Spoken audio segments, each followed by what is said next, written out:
So, I'm here with Karl, the founder of Searcharoo. So, today's topic is going to be about tier 2 backlinks. So, what is a tier 2 backlink? So a tier 1 backlink, if we start at number 1, is a link that goes through to your website. A tier 2 is what would come through to the links that are going to your website. So, a tier 2 backlink is a link that's going to a tier 1 backlink. Yeah. So, why would you build a tier 2 backlink if it's not linking directly to your site?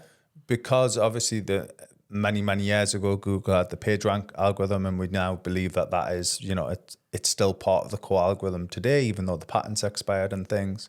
And if you build links, it should pass trust and power. If it's passing trust and power, you want to be building links to almost every asset. So if you're building a tier 1 link, you should be then building links through to that.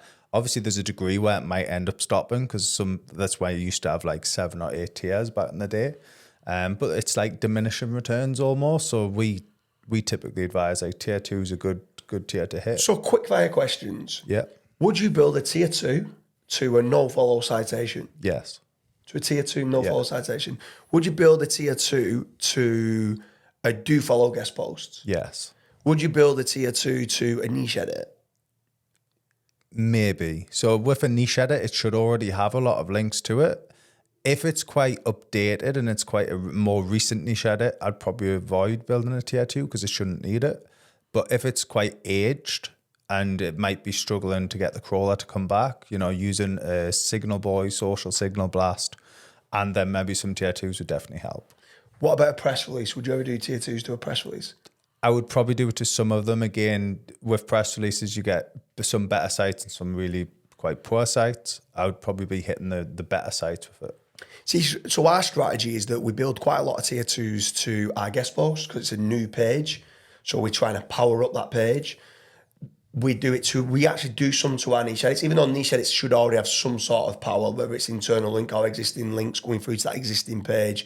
We might tap it with 1 or 2 extra tier 2 links, and then only to the do follow of the press releases. We don't normally do it, if I'm being honest, to the citations. We might load the citations through like an indexing type tool, or occasionally we might go and do a big GSA blast just to try to get them kind of indexed. But we don't normally do it to the no-follows, so it's quite interesting. Maybe we should do some to the no-follows.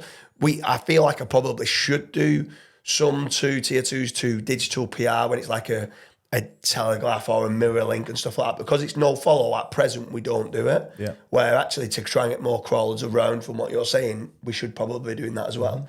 So with regards to relevance, are you bothered much on relevance at tier 2? Not really, no. As long as we try to maybe make the anchor text a little bit relevant, or at least relevant. So what you have to remember with a tier 2 is it's linking to the site that's linking to you. So if we do a branded anchor, some people get a little bit confused. Well, why are you doing a branded anchor text to website A, B, and C when my website's D, E, and F?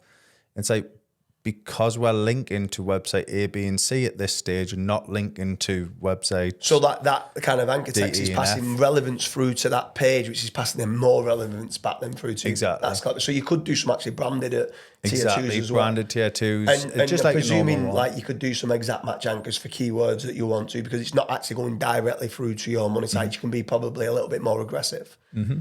What about how much do generally tier 2s cost? I mean, is there a variation of cost? Is it £50, £100, £200? Like where does it lie with regards to how much a tier 2 is, or does it vary on cost? It definitely varies. I know various different vendors. I think we're charging, between $20 and $30 at the minute, which is pretty damn cheap in the industry. Yeah, that seems very cheap. Yeah. And they are niche edit style links, so they are actual, people reaching out to webmasters and getting the links placed.